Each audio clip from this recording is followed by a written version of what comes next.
क्रांतिकारी जय भीम नमो बुद्धाय। आज डॉक्टर भीमराव अंबेडकर जी का महापरिनिर्वाण दिवस है। मैं उन्हें कोटि कोटि नमन करती हूँ।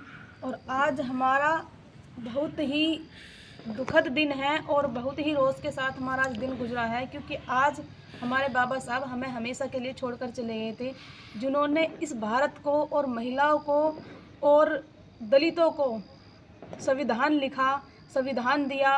और आज ही के दिन हम बाबा साहब को मौन धारण करके याद करते हैं।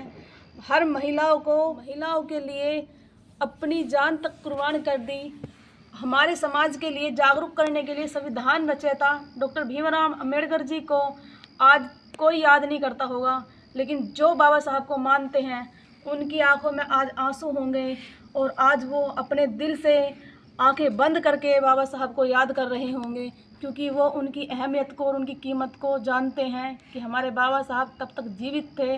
उन्होंने अपने समाज के लिए क्या क्या नहीं किया, अपने बच्चों की आहुति तक दे दी, अपनी ज़िंदगी भी कुर्बान कर दी, अपने पत्नी को भी किसी चीज़ का सुख नहीं दिया, क्योंकि उनको पता था कि आज मैं अगर अपने घर परिवार पर ध्यान दूंगा तो मेरे करोड़ों की संख्याओं में जो मेरे बच्चे हैं वो फूट फूट कर बिखर जाएंगे। लेकिन आज भी जो उनका सपना था वो पूरा नहीं हुआ है, क्योंकि आज भी हमारा समाज फूट फूट कर बिखर ही रहा है। हम आज ही के दिन अपने बाबा साहब को याद करते हैं। याद तो हम हमेशा करते हैं और हमारे बाबा साहब की हमेशा याद हमारे दिल में रहेगी। हम कभी अपने बाबा साहब को भुला नहीं सकते, क्योंकि हमारे बाबा साहब भुलाने लायक नहीं थे। हमारे बाबा साहब ने वो कर दिखाया जो आज तक किसी ने नहीं किया है।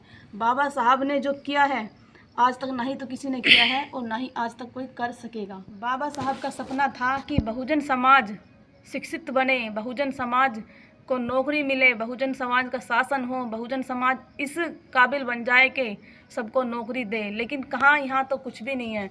यहाँ पर सब उल्टा हो रहा है। बाबा साहब के सपने का सब चूर चूर हो चुका है, क्योंकि सब अपनी अपनी पार्टी बना के बैठे हैं, सब अपने अपने संगठन चला के बैठे हैं। बाबा साहब ने ये नहीं कहा था कि आप नए नए संगठन बनाना, नई नई पार्टियाँ बनाना। बाबा साहब ने ये कहा था कि किसी भी तरह से आप एक होकर रहना, एकजुट होकर रहना और जो मेरा सपना है उसको साकार करना। लेकिन नहीं, ऐसा कुछ भी नहीं है। हम हैं या आप है, कोई भी है, बाबा साहब के मानते तो सब हैं कि हम बाबा साहब को मानते हैं, लेकिन उनके बताए रास्ते पर कोई नहीं चलता है।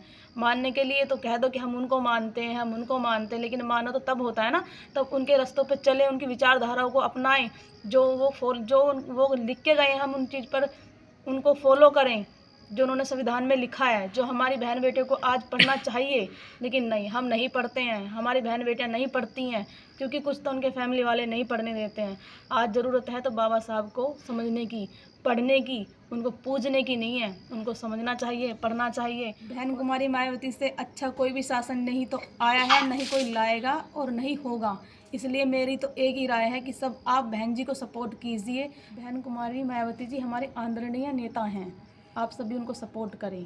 क्रांतिकारी जय भीम, नमो बुद्धाय।